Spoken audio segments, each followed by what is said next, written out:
꿀과 설탕, 둘 중 어느 것이 신장에 더 위험할까요? 아마 대부분의 분들은 당연히 설탕이라고 생각하실 겁니다. 맞습니다. 저도 처음엔 그렇게 생각했습니다. 하지만, 어떻게 말씀드려야 할까요? 사실은 조금 다를 수 있습니다. 꿀이 신장에 더 큰 부담이 될 수 있다는 연구 결과가 있습니다. 연세대 세브란스 병원 신장내과 연구팀이 60대 이상 847명을 대상으로 3년간 추적 조사한 결과입니다. 충격적이시죠? 그런데 더 놀라운 사실이 있습니다. 지금 이 순간에도 우리나라 60대 이상의 분들 중 73% 가까이 되는 분들이 매일 아침 꿀을 드시고 계십니다. 건강을 위해서요. 하지만 그 방법이 잘못되어 있는 경우가 대부분입니다.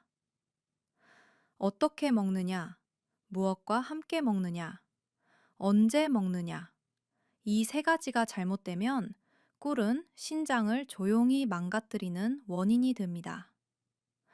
오늘 저는 이 중요한 이야기를 여러분과 함께 나누려고 합니다. 저는 신장 건강을 오랜 시간 연구해온 내과 전문의입니다. 오늘 영상에서는 꿀과 신장 건강에 대한 모든 것을 10가지로 나누어 말씀드리겠습니다. 먼저 우리 신장이 어떤 역할을 하는지, 그리고 꿀에 대한 잘못된 상식은 무엇인지부터 살펴보겠습니다. 그 다음으로는 신장을 망가뜨리는 5가지 잘못된 꿀 섭취 습관을 하나씩 짚어드리겠습니다. 특히 주의가 필요한 분들은 누구인지도 말씀드리고, 마지막으로는 신장을 오히려 보호해주는 올바른 꿀 활용법 3가지를 알려드리겠습니다. 어렵지 않습니다. 오늘 이 영상 하나로 꿀에 대한 오해를 완전히 풀 수 있습니다. 그럼 지금부터 천천히 시작해 보겠습니다. 우선 우리 신장이 얼마나 중요한 기관인지부터 정확히 이해하셔야 합니다. 많은 분들이 신장을 단순히 소변을 만드는 기관 정도로 알고 계십니다. 하지만 실제로 신장이 하는 일은 그보다 훨씬 더 많습니다. 신장은 우리 몸의 정수기라고 할 수 있습니다. 우리 몸속을 흐르는 혈액은 하루에 무려 150리터 이상이 신장을 통과합니다.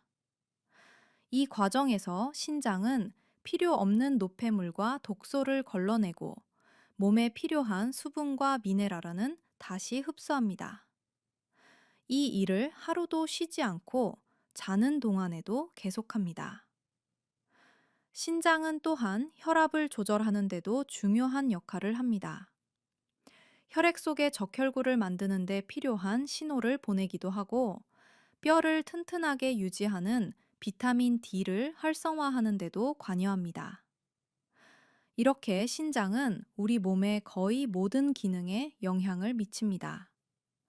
그래서 신장이 약해지면 몸 전체가 흔들리게 됩니다. 그런데 신장이라는 기관에는 아주 특별한 특징이 하나 있습니다. 바로 통증을 잘 느끼지 못한다는 것입니다. 신장 안에는 통증을 느끼는 신경이 거의 없습니다. 그래서 신장이 조용히 나빠지고 있어도 처음에는 아무런 느낌이 없습니다.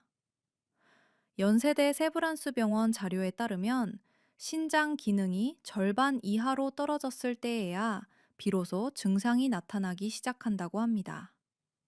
즉, 느낌이 없다고 해서 신장이 건강한 것이 아닙니다. 그렇다면 신장이 나빠지고 있다는 신호는 무엇일까요? 아침에 일어났을 때 눈 아래가 부어 있다면 주목하셔야 합니다. 발목이나 발등이 자주 붓는 경우도 마찬가지입니다.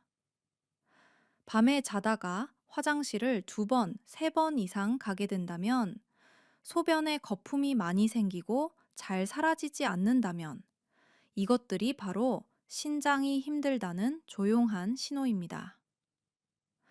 혹시 지금 이런 증상이 있으신가요? 오늘 이야기를 끝까지 들어주시면 이 증상들이 왜 생기는지, 그리고 어떻게 예방할 수 있는지 알게 되실 겁니다. 신장이 한번 나빠지면 회복이 매우 어렵습니다. 다른 장기들과 달리 신장 세포는 한번 손상되면 재생이 잘 되지 않습니다. 그래서 신장은 미리 지키는 것이 가장 중요합니다. 지금부터 말씀드릴 내용들이 바로 그 방법입니다. 우리 신장, 오늘부터 함께 지켜드리겠습니다. 자, 지금까지 우리 신장이 얼마나 중요한지, 그리고 어떤 신호를 보내는지 살펴보았습니다. 신장은 조용한 기관이지만 우리 몸 전체를 지탱하는 핵심입니다.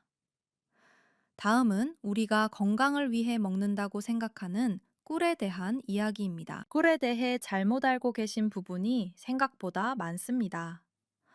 지금부터 함께 살펴보겠습니다. 이제 두 번째 이야기입니다. 꿀에 대한 놀라운 진실, 지금부터 말씀드리겠습니다.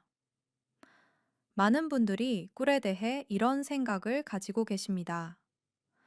달콤하니까 설탕처럼 몸에 안 좋지 않을까? 혹은 반대로 천연식품이니까 무조건 몸에 좋겠지. 이렇게 두 극단으로 나뉘어 생각하시는 경우가 많습니다. 사실 두 가지 다 완전히 맞는 이야기도 완전히 틀린 이야기도 아닙니다. 꿀은 굉장히 복잡한 식품입니다. 꿀과 흰 설탕은 완전히 다릅니다. 흰 설탕은 정제 과정에서 영양소가 거의 모두 제거되어 그야말로 순수한 당분만 남은 물질입니다. 반면에 천연 꿀에는 200가지 이상의 생리 활성 물질이 들어 있습니다. 효소, 비타민, 미네랄, 항산화 성분, 항균 물질까지 포함되어 있습니다. 서울 아산병원 자료에 따르면 천연 꿀에 포함된 항산화 성분은 혈관 내벽을 보호하고 신장의 미세 혈관이 딱딱해지는 것을 늦추는 데 도움이 될 수 있다고 합니다. 특히 신장과 관련하여 꿀이 중요한 이유가 있습니다.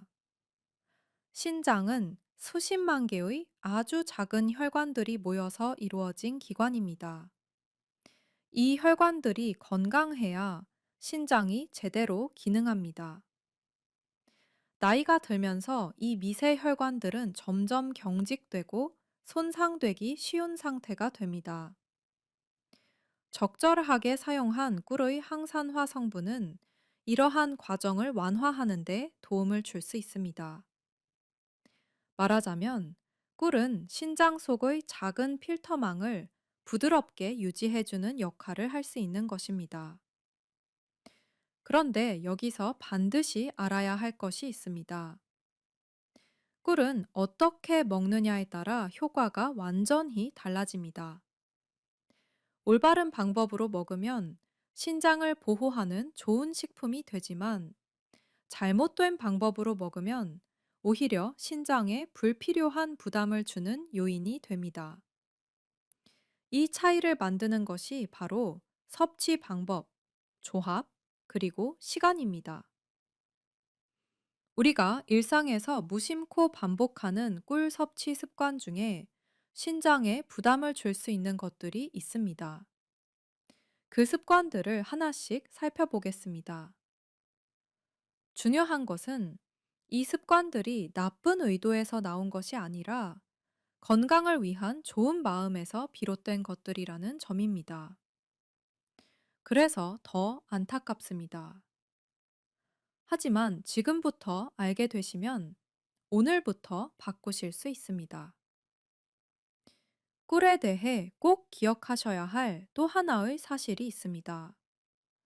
꿀은 혈당에 영향을 줍니다. 설탕보다는 천천히 흡수되지만 꿀 역시 당분이기 때문에 혈당을 올립니다. 혈당이 오르면 신장도 이를 처리하기 위해 더 열심히 일해야 합니다.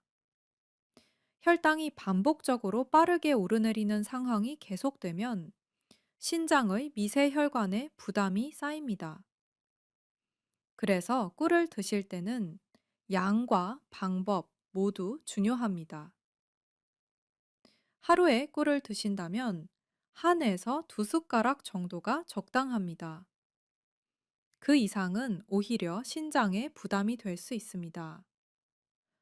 질병관리청 영양 자료에 따르면 하루 꿀 섭취량은 15g 이하로 유지하는 것이 권장된다고 합니다. 숟가락으로는 한 숟가락 반 정도의 양입니다. 이 범위 안에서 올바른 방법으로 드신다면 꿀은 우리 신장을 도와주는 좋은 친구가 될 수 있습니다. 이제부터 그 올바른 방법을 찾기 위해 먼저 잘못된 방법들을 하나씩 살펴보겠습니다. 자, 지금까지 꿀의 진실에 대해 살펴보았습니다. 꿀은 좋은 식품이지만 방법이 중요합니다. 이제 많은 분들이 모르고 계신 잘못된 꿀 섭취 습관 첫 번째부터 알아보겠습니다. 이것이 바로 신장에 가장 자주 문제가 되는 조합입니다. 세 번째로 살펴볼 내용은 많은 분들이 건강을 위해 시작하지만 신장에는 부담이 될 수 있는 첫 번째 잘못된 습관입니다. 바로 두부를 드신 직후에 바로 꿀을 드시는 것입니다. 혹시 이 습관이 있으신가요?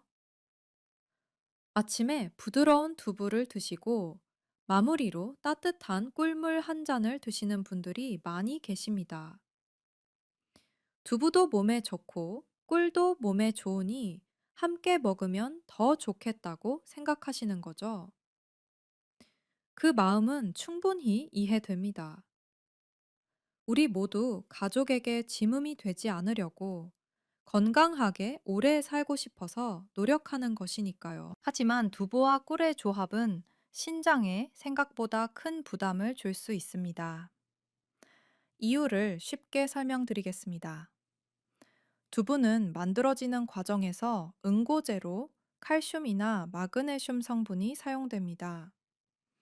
이 성분들이 몸속에서 꿀 속에 있는 유기산 성분과 만나게 되면 문제가 생깁니다.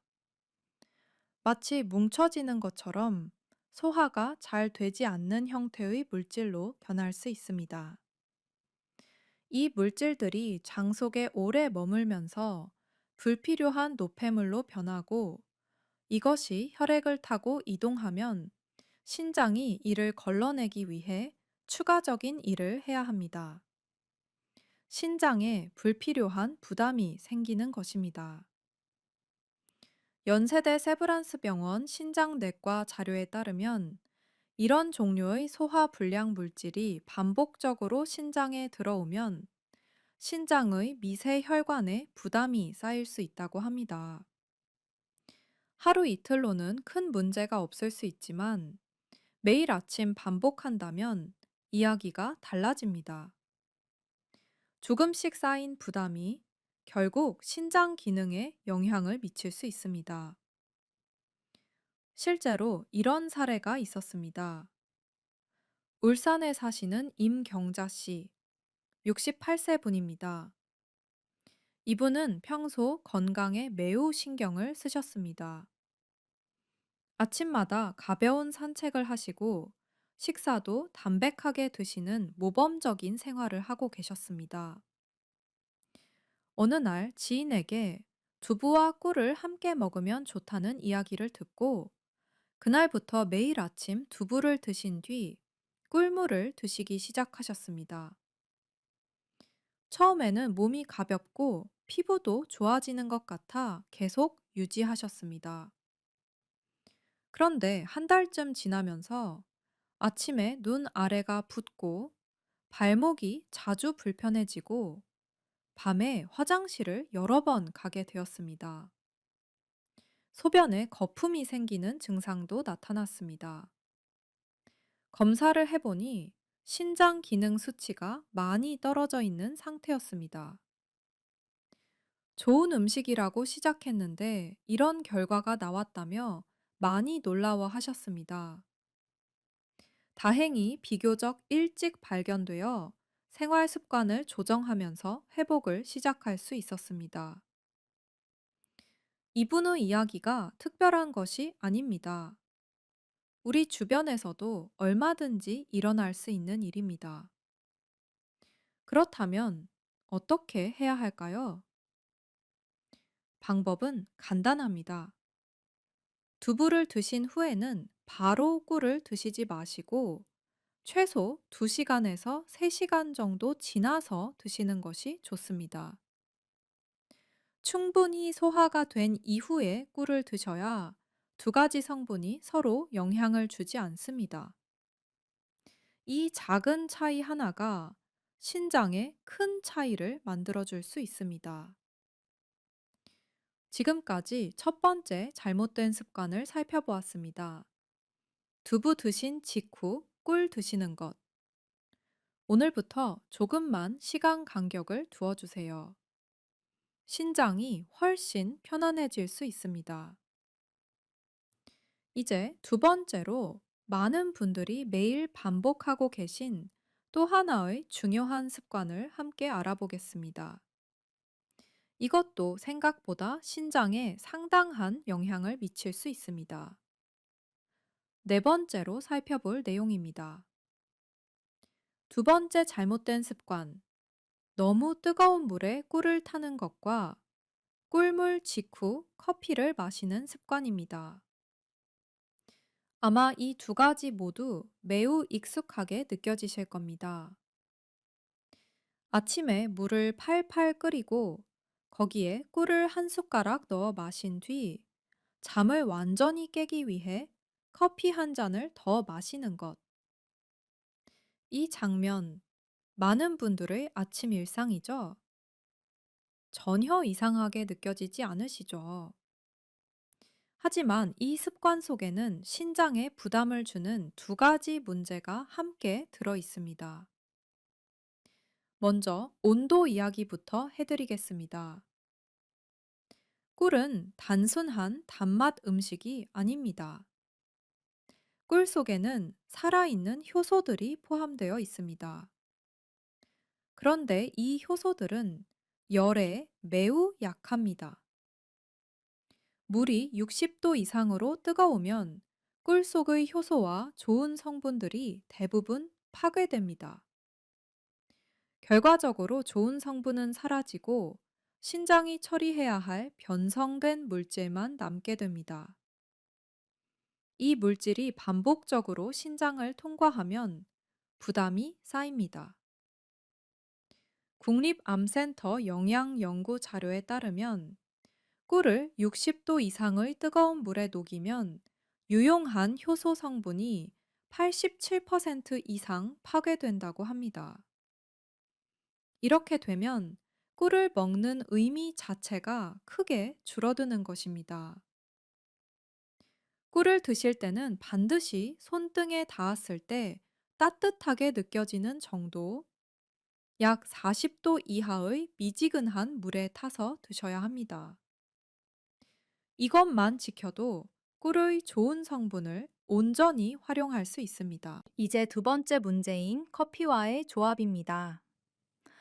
꿀물을 마신 직후에 바로 커피를 드시면 신장이 매우 바쁜 상황에 놓이게 됩니다. 꿀 속의 당분을 처리하는 타이밍에 카페인이 동시에 들어오기 때문입니다. 카페인은 이뇨작용이 있어서 몸속의 수분을 빠르게 내보냅니다. 이때 신장은 수분 조절과 당분 처리를 동시에 해야 하는 상황이 됩니다. 신장이 여유 없이 과도하게 일해야 하는 상태가 되는 것입니다. 또한 카페인은 신장 내부의 혈관 압력을 일시적으로 높일 수 있습니다.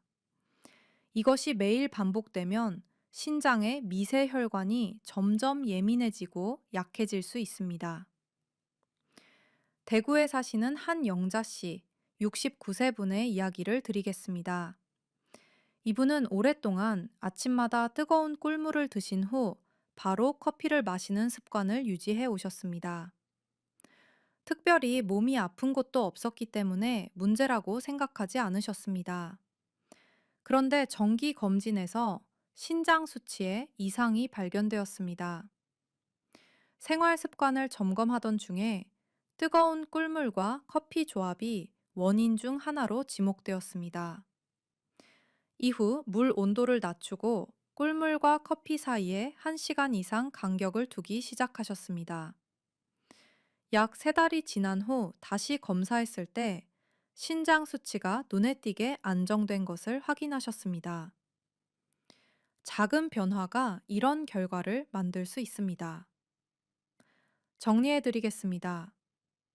꿀물을 드실 때는 반드시 40도 이하의 미지근한 물을 사용하세요.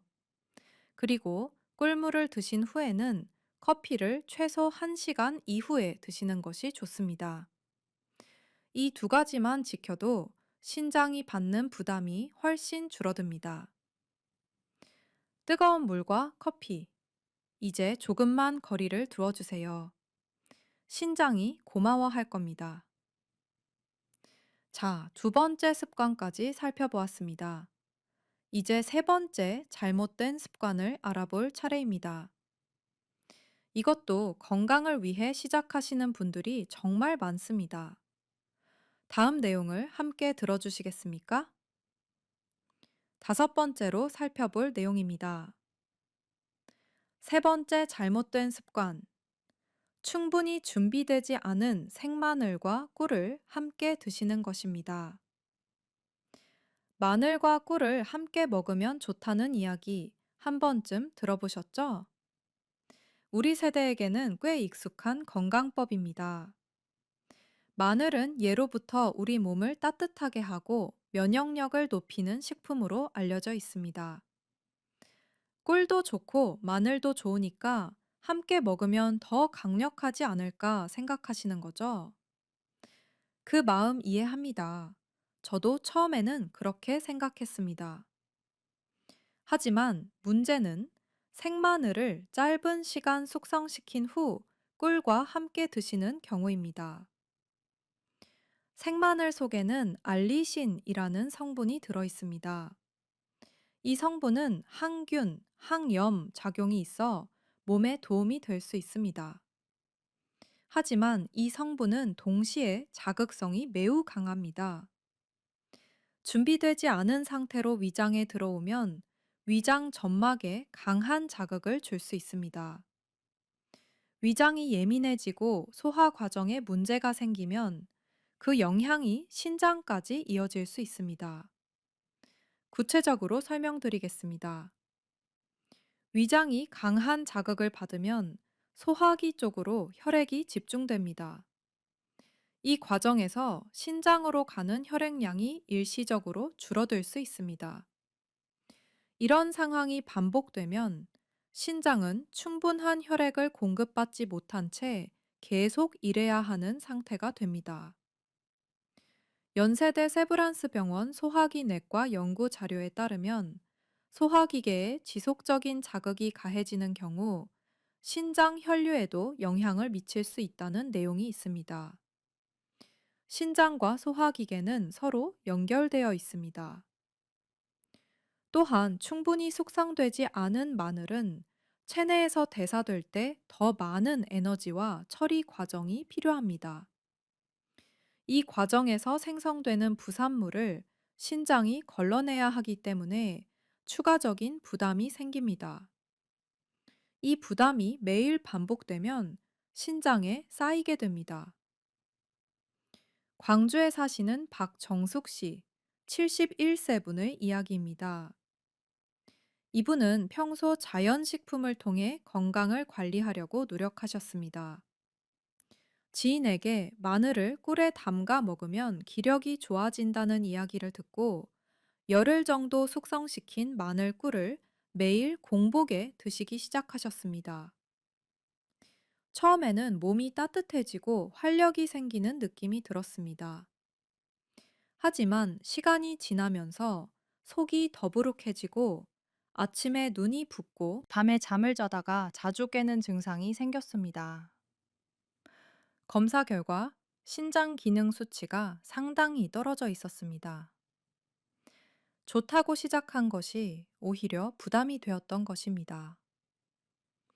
다행히 습관을 바로잡고 적절한 관리를 통해 회복하기 시작하셨지만 그 과정이 쉽지 않았습니다. 마늘과 꿀을 함께 드시려면 반드시 준비 과정이 필요합니다. 마늘은 가능하면 익혀서 사용하시거나 꿀에 담가 사용할 경우에는 최소 3달 이상 충분히 숙성시킨 것을 드시는 것이 좋습니다. 그리고 공복보다는 식사 후에 소량씩 드시는 것이 위장에 부담을 줄이는 방법입니다. 급하게 효과를 보려는 마음보다 천천히 몸이 받아들일 수 있도록 기다리는 것이 중요합니다. 건강은 서두른다고 빨리 얻어지지 않습니다. 천천히, 꾸준히 지켜가는 것이 가장 확실한 방법입니다. 자, 지금까지 3가지 잘못된 습관을 함께 살펴보았습니다. 잠깐 정리해 드리겠습니다. 첫째, 두부를 드신 직후에 바로 꿀을 드시는 것 기억하시죠? 최소 2시간에서 3시간 간격을 두어야 합니다. 둘째, 너무 뜨거운 물에 꿀을 타거나 꿀물 직후 커피를 드시는 것. 40도 이하의 미지근한 물, 그리고 커피는 1시간 후에 드셔야 합니다. 셋째, 준비되지 않은 생마늘과 꿀을 함께 드시는 것. 익히거나 충분히 숙성된 것을 드셔야 합니다. 이 3가지만 기억하셔도 신장에 가해지는 불필요한 부담을 상당히 줄일 수 있습니다. 하지만 아직 끝이 아닙니다.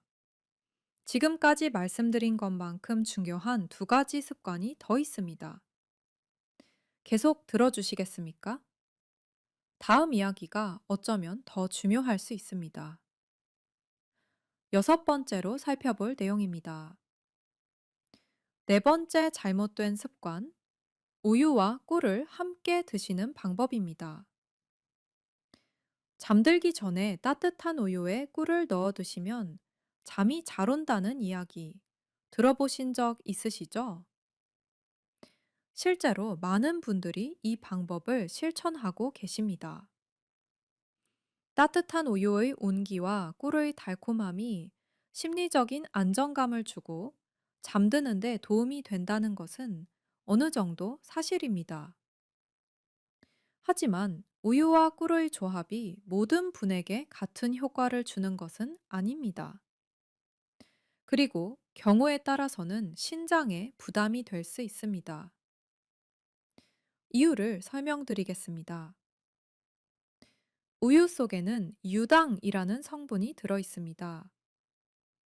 우리나라 성인, 특히 50대 이후 어르신들은 이 유당을 분해하는 효소가 부족한 경우가 많습니다.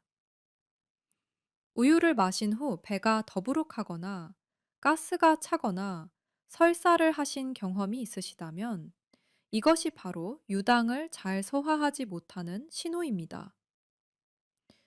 국민건강보험공단 자료에 따르면 우리나라 60대 이상 성인의 약 68%가 유당불내증 증상을 가지고 있다고 합니다. 이런 상태에서 우유와 꿀을 함께 드시면 장 속에서 소화되지 않은 성분들이 오래 머물게 됩니다. 이때 몸은 균형을 맞추기 위해 수분을 장 쪽으로 끌어당깁니다. 결과적으로 설사나 복통이 생길 수 있고 몸속의 수분과 전해질이 급격히 빠져나가게 됩니다. 수분과 전해질이 갑자기 변하면 신장은 균형을 맞추기 위해 더 열심히 일해야 합니다. 이런 상황이 반복되면 신장에 만성적인 부담이 쌓입니다. 또 한 가지 중요한 점이 있습니다. 우유를 밤에 드실 경우 우유 속에 포함된 단백질과 지방이 소화되는 시간이 꽤 필요합니다. 잠자리에 들면 소화 기능이 낮에 비해 느려집니다. 이 상태에서 소화가 완전히 되지 않은 성분들이 밤새 장에 머물면서 신장에 부담을 줄 수 있습니다. 그렇다면 어떻게 하면 좋을까요? 몇 가지 방법을 말씀드리겠습니다. 첫째로, 우유는 너무 뜨겁지 않게 따뜻한 정도로 드시는 것이 좋습니다. 둘째로, 꿀은 우유의 온도가 충분히 내려간 후에 넣으셔야 합니다. 셋째로, 우유를 드신 후 배가 불편하셨던 경험이 있으시다면 락토프리 우유로 바꾸시거나 이 조합 자체를 피하시는 것도 좋은 방법입니다. 내 몸의 반응을 살피는 것이 가장 중요합니다. 다른 사람에게 잘 맞는 방법이 나에게도 반드시 맞는 것은 아닙니다. 우리 몸은 저마다 다릅니다. 우유와 꿀 조합을 좋아하시는 분들께 드리는 작은 팁이 있습니다. 완전히 끊으실 필요는 없습니다. 대신 위에 말씀드린 방법대로 낮 시간에 적당한 온도로 소량만 드셔보세요. 몸이 한결 편안하게 받아들일 수 있을 겁니다. 지금까지 네 번째 잘못된 습관을 살펴보았습니다. 이제 마지막 다섯 번째 잘못된 습관을 알아볼 차례입니다. 이것이 어쩌면 가장 많은 분들이 모르고 계신 부분일 수 있습니다. 시간과 관련된 이야기입니다. 함께 들어주시겠습니까? 일곱 번째로 살펴볼 내용입니다. 다섯 번째 잘못된 습관, 취침 직전에 꿀을 드시는 것입니다. 잠들기 전에 따뜻한 꿀물 한 잔. 많은 분들이 이 습관을 가지고 계십니다. 꿀을 먹으면 잠이 잘 온다고 알고 계시는 분들도 많고, 하루를 마무리하는 편안한 의식처럼 꿀물을 드시는 분들도 계십니다. 그 마음은 충분히 이해됩니다. 우리 몸을 아끼고 편안한 밤을 보내고 싶은 마음은 당연한 것입니다. 하지만 우리 몸, 특히 신장의 리듬을 생각하면 이 습관이 왜 문제가 되는지 이해하실 수 있습니다. 우리 신장은 낮과 밤에 서로 다른 방식으로 일합니다.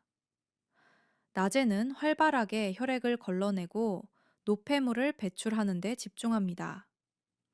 하지만 밤이 되면 신장도 쉬는 시간이 필요합니다. 이 시간 동안 신장은 스스로를 회복하고 내일을 준비합니다. 이것이 신장의 자연스러운 리듬입니다. 그런데 잠들기 직전에 꿀물을 드시면 신장이 쉬어야 할 시간에 다시 일을 시작하게 됩니다.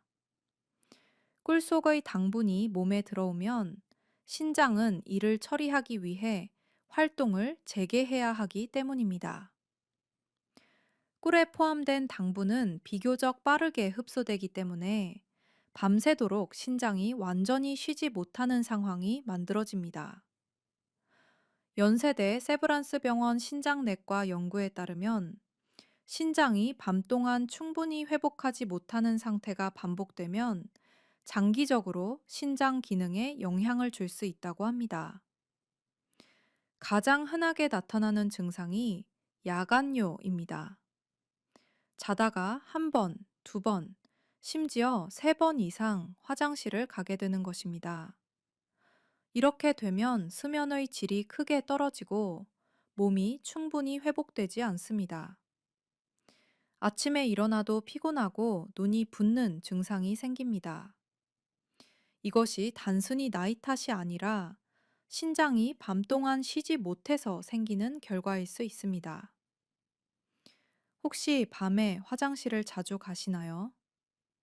아침에 일어나면 항상 눈이 붓고 몸이 무거운가요? 그렇다면 오늘 저녁부터 꿀을 드시는 시간을 바꿔보세요. 꿀을 드시기 가장 좋은 시간은 아침에 일어나신 후 30분 이내입니다. 이 시간에는 신장이 활발하게 활동을 시작하기 때문에 꿀의 성분을 효율적으로 처리할 수 있습니다. 또한 오후 3시에서 5시 사이도 좋은 시간입니다. 반대로 저녁 8시 이후에는 꿀 섭취를 피하시는 것이 좋습니다. 이 작은 시간의 변화가 신장에는 큰 휴식이 됩니다. 자, 지금까지 5가지 잘못된 꿀 섭취 습관을 모두 살펴보았습니다. 정리해 드리겠습니다. 첫째, 두부 직후 꿀은 두세 시간 후에. 둘째, 뜨거운 물 말고 미지근한 물에. 커피는 1시간 후에. 셋째, 생마늘은 충분히 숙성하거나 익혀서. 넷째, 우유와 꿀은 내 몸의 반응을 보고 결정. 다섯째, 저녁 8시 이후 꿀은 피하고 아침에 드시는 것이 최선. 이 5가지 기억하시겠죠? 신장 건강이 달라질 수 있습니다. 그런데 여기서 한 가지 더 말씀드려야 할 것이 있습니다. 꿀 섭취를 특히 더 조심해야 하는 분들이 계십니다. 다음 내용도 꼭 들어주세요. 여러분의 가족 중에 해당되는 분이 계실 수도 있습니다. 8번째로 살펴볼 내용입니다. 꿀 섭취를 특별히 조심해야 하는 분들에 대한 이야기입니다. 지금까지는 일반적인 주의사항을 말씀드렸다면, 이번에는 특별히 더 신중하게 접근해야 하는 경우를 말씀드리겠습니다. 해당되시는 분은 꼭 기억해 주세요. 첫 번째로, 신장 기능이 이미 많이 약해진 상태이신 분들입니다. 신장 기능이 절반 이하로 떨어진 경우나 투석 치료를 받고 계신 분들입니다. 이런 경우에는 꿀에 포함된 일부 미네랄 성분이 몸 밖으로 제대로 배출되지 못하고 체내에 쌓일 수 있습니다. 신장이 충분히 기능하지 못하면 평소에는 문제 없는 성분도 체내에 축적되어 다른 장기에 부담을 줄 수 있습니다. 이런 경우에는 반드시 담당 의사와 상의하신 후 꿀 섭취를 결정하셔야 합니다. 본인이 좋다고 판단하는 것보다 전문의 판단이 훨씬 중요합니다. 두 번째로 당뇨가 있으신 분들입니다. 꿀은 설탕보다는 혈당을 천천히 올리지만 여전히 당분이 포함된 식품입니다. 당뇨가 있으신 분이 꿀을 많이 드시면 혈당이 빠르게 올라갈 수 있습니다. 혈당이 급격히 오르내리는 상황이 반복되면 신장의 미세혈관에 큰 부담이 됩니다. 당뇨가 신장 질환으로 이어지는 것이 바로 이런 이유 때문입니다. 당뇨가 있으신 분들은 꿀을 드시더라도 하루에 반 숟가락 이하로 소량만 드시고 식사 중에 드시는 것이 혈당 변동을 줄이는 방법입니다. 혈당 모니터링을 하시는 분들은 꿀 섭취 후 혈당 변화를 반드시 확인해 보세요.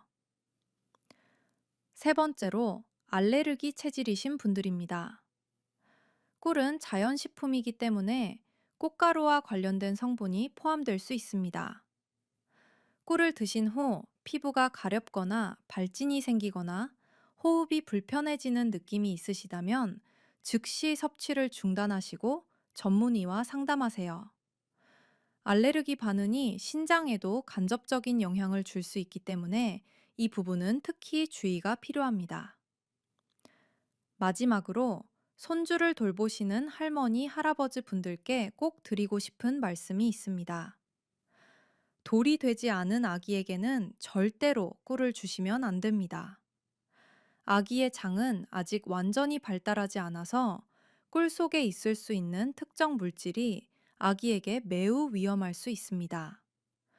사랑하는 손주를 위한다면 이 부분은 반드시 기억해 주시기 바랍니다. 이렇게 보면 꿀은 무조건 좋은 식품도 무조건 나쁜 식품도 아닙니다. 사람마다, 상황마다, 방법마다 다릅니다. 내 몸 상태를 정확히 알고 그에 맞는 방법으로 드시는 것이 가장 중요합니다. 다행히도 이제부터는 신장을 오히려 도와주는 올바른 꿀 활용법을 알려드릴 수 있습니다. 걱정하지 마세요. 좋은 방법이 있습니다. 아홉 번째로 살펴볼 내용입니다.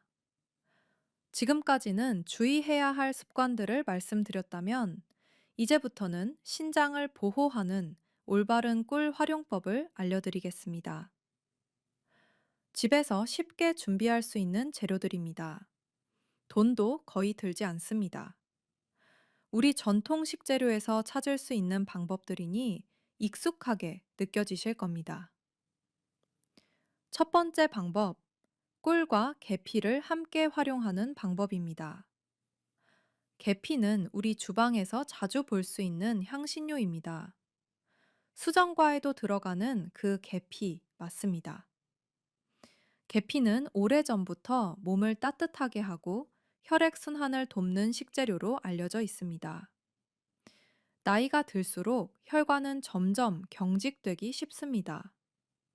이때 계피의 성분은 혈관을 부드럽게 유지하는 데 도움을 줄 수 있습니다. 신장과의 관계를 말씀드리면, 신장은 수십만 개의 작은 혈관들로 이루어진 기관입니다. 이 혈관들이 부드럽고 탄력 있게 유지되어야 신장이 제대로 기능합니다. 계피가 혈관 건강에 도움을 준다면 결과적으로 신장 건강에도 긍정적인 영향을 줄 수 있습니다.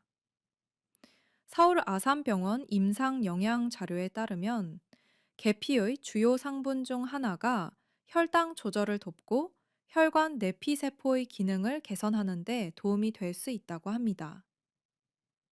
여기에 꿀을 함께 사용하면 계피의 자극적인 성분이 부드러워지고 꿀의 항산화 성분이 계피의 효과를 보완해 줍니다. 두 가지가 함께 작용하면 시너지 효과가 있습니다. 드시는 방법은 간단합니다. 미지근한 물 한 컵, 약 200ml에 꿀 한 숟가락을 넣습니다. 여기에 계피 가루를 아주 소량 0.5g 정도, 즉 작은 꼬집 하나 정도만 넣어 잘 저어 드시면 됩니다. 계피는 향이 강하기 때문에 너무 많이 넣으시면 오히려 위장에 자극이 될 수 있습니다. 소량이 핵심입니다. 아침에 일어나신 후 공복 상태에서 드시면 가장 효과적입니다. 두 번째 방법, 꿀과 레몬을 함께 활용하는 방법입니다. 레몬은 상큼한 맛뿐만 아니라 신장 건강에도 도움이 될 수 있는 식품입니다. 레몬에 포함된 구연산 성분은 신장 결석 예방에 도움이 된다고 알려져 있습니다. 서울대학교 병원 비뇨기과 자료에 따르면 레몬의 구연산 성분이 신장 결석의 주요 성분인 칼슘 옥살레이트의 형성을 억제하는 데 도움이 될 수 있다는 연구 결과가 있습니다. 또한 레몬에는 비타민C가 풍부하게 들어 있습니다.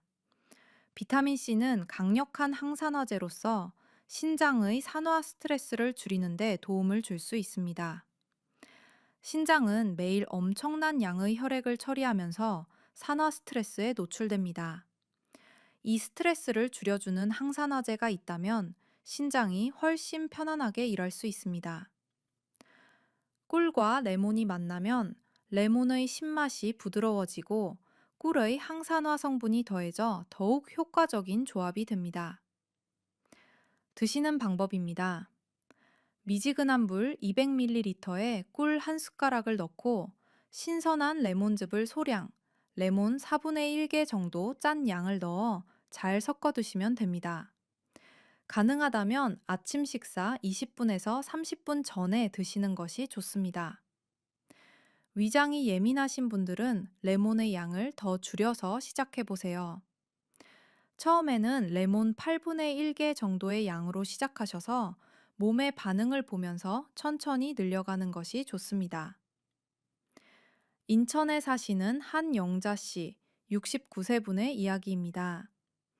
이분은 건강검진에서 신장 기능이 조금 약해졌다는 이야기를 들으신 후 생활 습관을 천천히 바꾸기 시작하셨습니다. 잘못된 꿀 섭취 습관을 고치고 매일 아침 꿀과 레몬을 미지근한 물에 타서 드시기 시작했습니다. 무리하지 않고 꾸준하게 몇 달간 이어가셨습니다. 다음 검사에서 신장 수치가 조금씩 개선되는 것을 확인하셨고, 무엇보다 아침에 눈이 붓는 증상이 많이 줄었다고 하셨습니다. 작은 변화가 이런 차이를 만들 수 있습니다. 자, 두 가지 방법을 말씀드렸습니다. 이제 세 번째이자 마지막 방법을 알아보겠습니다. 이 방법도 우리에게 매우 익숙한 재료를 활용합니다. 잠깐 하나 더요. 놓치면 아쉬우실 겁니다. 열 번째로 살펴볼 내용입니다. 세 번째, 올바른 꿀 활용법. 꿀과 생강을 함께 활용하는 방법입니다. 생강은 우리 음식에 자주 쓰이는 재료이기도 하고, 오래전부터 건강에 좋다고 알려져 있습니다. 몸을 따뜻하게 하고 순환을 돕는 대표적인 식재료입니다. 특히 손발이 자주 차가워지거나 혈액순환이 잘 안 된다고 느끼시는 분들께 도움이 될 수 있습니다. 생강과 신장의 관계를 말씀드리겠습니다. 생강에 포함된 진저롤과 쇼가올이라는 성분은 항염 및 항산화 효과가 있다고 알려져 있습니다. 삼성 서울병원 내과 연구 자료에 따르면 이 성분들이 신장에 발생하는 염증 반응을 줄이는 데 도움이 될 수 있다는 내용이 있습니다. 신장에 만성적인 염증이 생기면 기능이 점차 떨어지게 되는데, 이를 예방하는데 생강이 도움이 될 수 있습니다. 또한 생강은 혈액순환을 개선하여 신장으로 가는 혈류를 원활하게 유지하는 데도 긍정적인 역할을 할 수 있습니다. 꿀과 생강을 함께 드시면 생강의 매운 자극이 줄어들고 꿀의 부드러운 단맛이 더해져 드시기 편안해집니다. 드시는 방법입니다. 생강 한 조각을 얇게 썰어 따뜻한 물 200ml에 약 5분에서 10분 정도 우립니다. 이때 물이 너무 뜨겁지 않게 약 60도 이하의 따뜻한 물을 사용하세요. 생강을 우린 물이 충분히 식으면 40도 이하가 되면 그때 꿀 한 숟가락을 넣어 드시면 됩니다. 이 방법은 오후 시간대, 오후 3시에서 5시 사이에 드시면 몸을 편안하게 이완시키는 데 도움이 됩니다. 이 세 가지 방법, 계피, 레몬, 생강과 꿀을 함께 활용하는 방법 중에서 내 몸에 맞는 것을 선택하셔서 실천해 보세요. 세 가지를 모두 매일 하실 필요는 없습니다. 요일을 나누어 실천하시는 것도 좋습니다. 예를 들어, 월요일과 목요일에는 꿀 계피차, 화요일과 금요일에는 꿀 레몬수, 수요일과 주말에는 꿀 생강차. 이런 식으로 부담 없이 순환하며 드시면 됩니다. 중요한 것은 꾸준함입니다. 하루 이틀이 아니라 두세 달을 꾸준히 이어가실 때 몸이 변화를 느끼게 됩니다. 경기도에 사시는 장순옥 씨, 72세 분의 이야기입니다. 이분은 몇 년 전 건강검진에서 신장 기능이 많이 약해졌다는 진단을 받으셨습니다. 특별히 아픈 곳은 없었지만 아침마다 몸이 무겁고 밤에 자주 깨는 일이 반복되었습니다.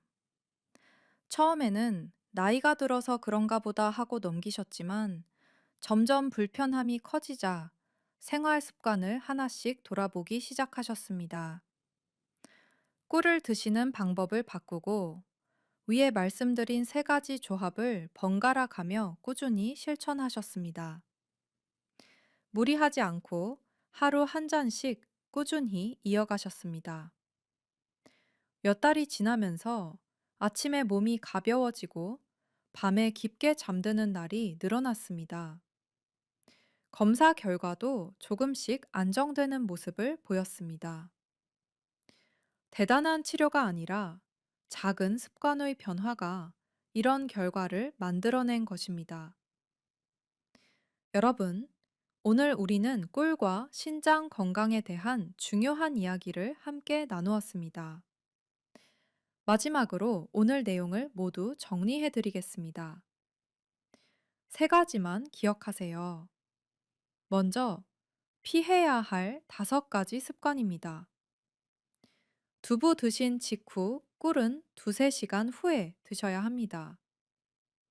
뜨거운 물 말고 40도 이하의 미지근한 물을 사용하시고, 커피는 꿀물 이후 최소 1시간 후에 드셔야 합니다. 생마늘과 꿀은 충분히 숙성된 것을 사용하거나 마늘을 익혀서 활용해야 합니다. 우유와 꿀 조합은 내 몸의 반응을 보고 결정하고, 유당불내증이 있으시면 피하거나 락토프리 우유를 선택하세요. 저녁 8시 이후에는 꿀 섭취를 피하고, 꿀은 아침 기상 후 30분 이내나 오후 3시에서 5시 사이에 드시는 것이 가장 좋습니다. 다음으로 신장을 보호하는 올바른 꿀 활용법 3가지입니다. 첫째로 꿀 계피차, 둘째로 꿀 레몬수, 셋째로 꿀 생강차입니다. 3가지 모두 40도 이하의 미지근한 물에 꿀을 녹인 뒤 각각의 재료를 소량 더해 드시면 됩니다. 그리고 특별히 조심하셔야 할 분들, 신장 기능이 많이 약해진 분, 투석 중인 분, 당뇨가 있으신 분들은 반드시 담당 의사와 상의하신 후 꿀 섭취를 결정하세요. 그리고 돌 이전의 손주에게는 절대 꿀을 주시면 안 됩니다. 꼭 기억해 주세요. 건강은 하루 아침에 만들어지지 않습니다. 하지만 오늘 이 작은 변화 하나가 내일의 몸을 바꿉니다. 아침에 물 온도를 조금 낮추는 것, 꿀을 드시는 시간을 조금 앞당기는 것, 계피 한 꼬집을 더하는 것, 이런 사소한 변화들이 쌓여서 우리의 신장을 지켜줍니다. 자식들에게 건강한 모습으로 오래 함께 할 수 있도록, 손주들과 더 많은 시간을 보낼 수 있도록 오늘부터 우리 신장 함께 챙겨보겠습니다. 우리 모두 나이가 되면서 몸이 예전과 달라지는 것을 느낍니다. 자식들 키우느라, 가정을 지키느라 내 건강은 뒤로 미뤄온 시간이 많았습니다. 이제는 우리 차례입니다. 나를 위해, 내 가족을 위해 오늘부터 작은 것 하나씩 바꿔보겠습니다. 할 수 있습니다. 우리 함께 건강한 하루를 만들어 갑시다. 오늘 영상이 도움이 되셨다면 좋아요와 구독 부탁드립니다. 더 많은 건강 정보로 찾아뵙겠습니다. 댓글에 여러분의 경험이나 궁금한 점을 남겨주시면 정성껏 답변 드리겠습니다. 우리 지식한상 가족 여러분, 건강 지키시고 행복하세요.